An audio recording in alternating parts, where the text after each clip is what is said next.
शिव महापुराण की कथा कहती है त्रिवेणी का पौधा घर में नहीं लगाया जाए। कई लोग इतने चतुर होते हैं कि घर में ही त्रिवेणी लगा लेते हैं कि गमले में आंवला लगा लिया, पीपल लगा लिया, बड़ लगा लिया। तो ये त्रिवेणी का जो पौधा होता है ये बाहर होना चाहिए, घर के अंदर नहीं होना चाहिए। हाँ, आंवले का पेड़ आप अलग से लगा लो, चल जाएगा।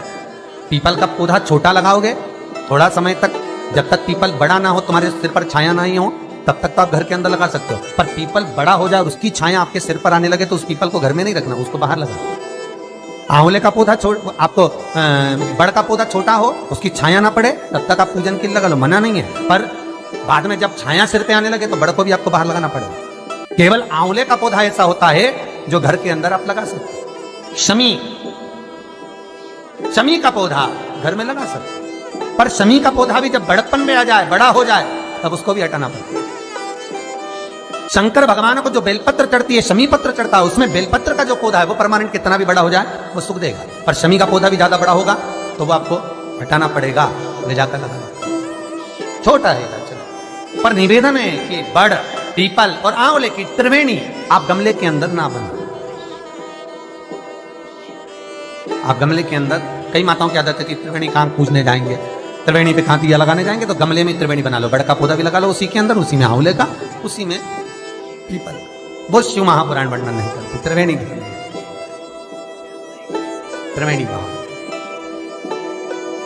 त्रिवेणी का पौधा बाहर, घर के अंदर क्यों?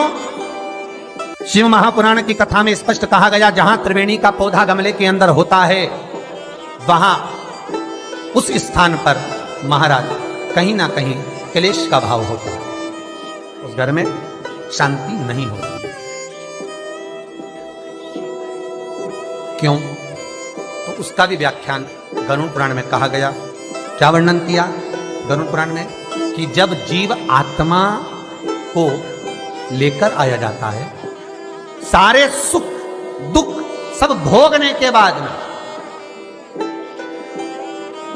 कुछ समय के लिए उसको पितृलोक में जब लाया जाता है, तब पितृलोक में आने का जो प्रवेश द्वार है, उस द्वार में जब वो जीवात्मा सारे दुख भोग कर, तकलीफ भोग कर वो जीवात्मा जब प्रवेश करती है तो उसको लगता है कि यहां पर फिर मुझे कहीं तकलीफ का अनुभव होगा, तो वो अंदर प्रवेश नहीं करती है।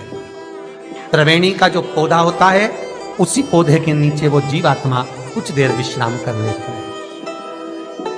इसलिए शिव महापुराण कहती है त्रिवेणी बाहर पूजी जाए, त्रिवेणी बाहर लगा।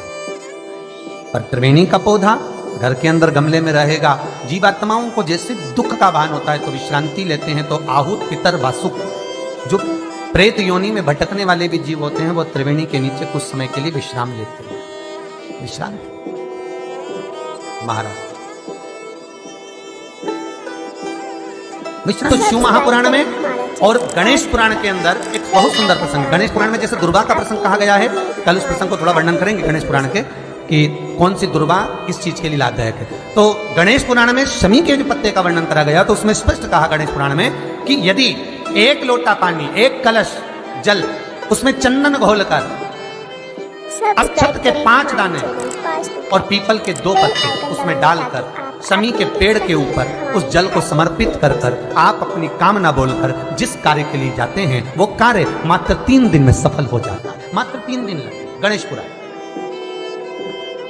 शमी पत्र का, शमी का जो पौधा आपको कहा था, बेलपत्री माता पार्वती के नैनशू से प्रकट हुई, रुद्राक्ष का पौधा शंकर भगवान के नैनशू से प्रकट हुआ, और शमी का जो पौधा है वो उमा और महेश, माता पार्वती का जो एक अवतार हुआ था, उमा अवतार। तो माता पार्वती जो 52 अवतार माता पार्वती के हुए हैं, उसमें एक अवतार माता पार्वती का उमा अवतार है। तो उमा अवतार जब माता पार्वती का हुआ था, तो उसके साथ में शंकर भगवान को महेश्वर अवतार लेना पड़ा।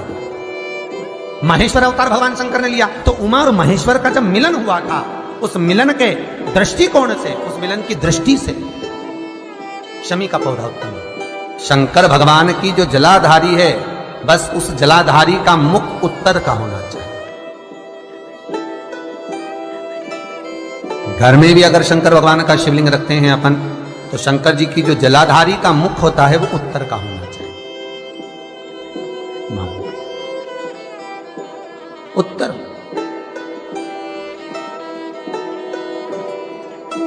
भगवान को